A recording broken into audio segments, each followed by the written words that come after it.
لبیک یا رسول اللہ، لبیک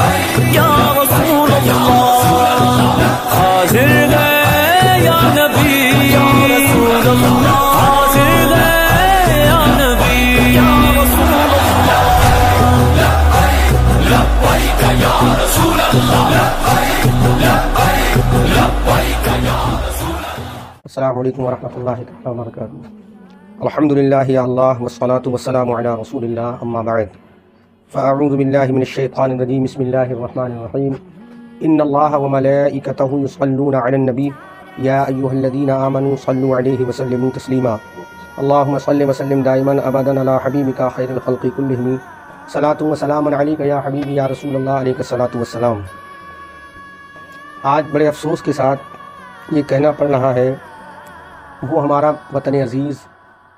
جس کو گنگا جمنی تہذیب کے نام سے یاد کیا جاتا ہے، پورے ورلڈ میں ایک ہمارا ملک ہندوستان ہی ایسا ملک ہے جس میں تمام مذاہب کے ماننے والوں کو آزادی حاصل ہے، لیکن افسوس کے ساتھ آج اپنے ذاتی مفاد کے تحت کچھ ناہنجار و نابکار یتی نرسنگانند جیسے لوگ آج اس ملک کی سالمیت کو، اس ملک کے اتحاد اور امن و شانتی کو پارا پارا کرنے کی کوشش کر رہے ہیں۔ ہمارے سرکار دو عالم صلی اللہ علیہ وسلم، جس کو اللہ تعالیٰ نے رحمت للعالمین بنا کر بھیجا، اس عظیم شخصیت کے بارے میں یتی نرسنگانند جیسے دو پیسے کے آدمی نے، جس کی کوئی اوقات نہیں، ہمارے آقا صلی اللہ علیہ وسلم پر ایسے نازیبا الفاظ کا استعمال کیا جس سے تنہا ہم مسلمانوں ہی کا نہیں، ہم تنہا کلمہ گوہی کا نہیں، بلکہ ہمارے وطن عزیز کے جو سیکولر ہمارے وطنی بھائی ہیں، ان کے دل کو بھی بڑی تکلیف پہنچی ہے، اور انہوں نے بھی یتی نرسنگانند جیسے غیر ذمہ دار شخص کے بیان کو سن کر افسوس کیا، اور انہوں نے ثابت کیا کہ یہ شخص جو کبھی ڈاکٹر اے پی جے عبدالکلام کو اول فول بکتا ہے، کبھی بابا قوم گاندھی جی کو اول فول بکتا ہے، کبھی بڑے بڑے مہاپرشوں کو، چاہے وہ کسی بھی دھرم سے بلانگ کرتے ہوں، ان کو اول فول بکتا ہے، اور آج تو اس نے بدتمیزی کی ساری حدیں پار کر دیں۔ وہ محسن انسانیت جو تنہا مسلمانوں کے لیے تشریف نہیں لائے، وہ تنہا مسلمانوں کے پیغمبر نہیں، وہ امن و شانتی کے دودت بن کر آئے، انسان کو انسانیت کا پیغام دینے کے لیے اللہ نے ان کو میسنجر بنا کر بھیجا، جس نے ہر شخص کی عزت آبرو برقرار رکھنے کا حکم دیا، جس نے یتیموں کو پیار کرنے کا طریقہ سکھایا، جس نے بیواؤں سے محبت کرنے کا راستہ دکھایا، جس نے کمزور طبقے کے لوگوں کو اوپر اٹھانے کا راستہ دکھایا۔ اور حق تو یہ ہے، میں تمام ہندوستان کے باشندوں سے مخاطب ہوں، میں تنہا مسلمانوں سے گفتگو نہیں کر رہا ہوں، میں تمام وطن عزیز کے ہر اس شخص سے محو گفتگو ہوں جس نے اس ہندوستان کی پوتر دھرتی اور سرزمین پر جنم لیا، پیدا ہوا۔ وہ آخری پیغمبر پروفٹ محمد صلی اللہ علیہ وسلم، جنہوں نے مکہ میں پیدا ہو کر وہ جاہلانہ رسم و رواج کو ملیا میٹ کر دیا، اور انہوں نے بتا دیا انسان چاہے وہ کسی بھی مذہب سے بلانگ کرتا ہو، کسی بھی دھرم سے تعلق رکھتا ہو، کسی بھی سماج سے تعلق رکھتا ہو، ان کا پیغام تو دیکھیں آپ، فرماتے ہیں پروفٹ محمد صلی اللہ علیہ وسلم، آقا کریم صلی اللہ علیہ وسلم، چاہے وہ کسی بھی دھرم سے تعلق رکھتا ہو، کسی مذہب سے اس کا معاملہ ہو، کسی بھی کمیونٹی سے وہ تعلق رکھتا ہو، اگر وہ تمہارا پڑوسی ہے اور بھوکا سو گیا تو آقا کریم صلی اللہ علیہ وسلم فرماتے ہیں آپ جنت کی خوشبو نہیں پا سکتے۔ جنت کی خوشبو، آپ نے نہیں فرمایا کہ آپ کا پڑوسی مسلمان ہو تب آپ نے اس کا حق ادا نہیں کیا، تب آپ جنت کی خوشبو نہیں پا سکتے، یا آپ کا پڑوسی میرا کلمہ پڑھنے والا ہو اور وہ بھوکا سو گیا تو آپ جنت کی خوشبو نہیں پا سکتے، ایسا نہیں فرمایا، بلکہ شانتی کے دور حضور سرور کونین صلی اللہ علیہ وسلم ارشاد فرمایا آپ کا پڑوسی اگر بھوکا سو گیا تو آپ جنت کی خوشبو نہیں پا سکتے، چاہے وہ کسی بھی دھرم کا پڑوسی ہو، وہ ہندو ہو، وہ سکھ ہو، وہ جین ہو، وہ بودھ ہو، وہ پارسی ہو، وہ کسی بھی دھرم کا آپ کا پڑوسی ہے تو آپ کو اس کا خیال رکھنا لازم و واجب و ضروری ہے۔ یہ کس نے پیغام دیا؟ محمد عربی صلی اللہ علیہ وسلم نے دیا۔ اتنی رفیع الشان والے پیغمبر جو امن و شانتی کا پیغام، ان کے لیے ایسا شخص آل فال بک رہا ہے۔ ہمیں افسوس ہے، ہمیں تکلیف ہے، ہم سب کچھ برداشت کر سکتے ہیں، آپ ہماری ماں کو گالی دو ہم ایکسیپٹ کریں گے، ہمارے باپ کو برا کہو ہم تسلیم کر لیں گے، ہمارے بچوں کو برا کہو ہمیں کوئی فرق نہیں پڑتا، لیکن جس نبی کا ہم کلمہ پڑھتے ہیں، جس نبی پر ہم ایمان رکھتے ہیں، جس نبی کو اپنی جان مال اولاد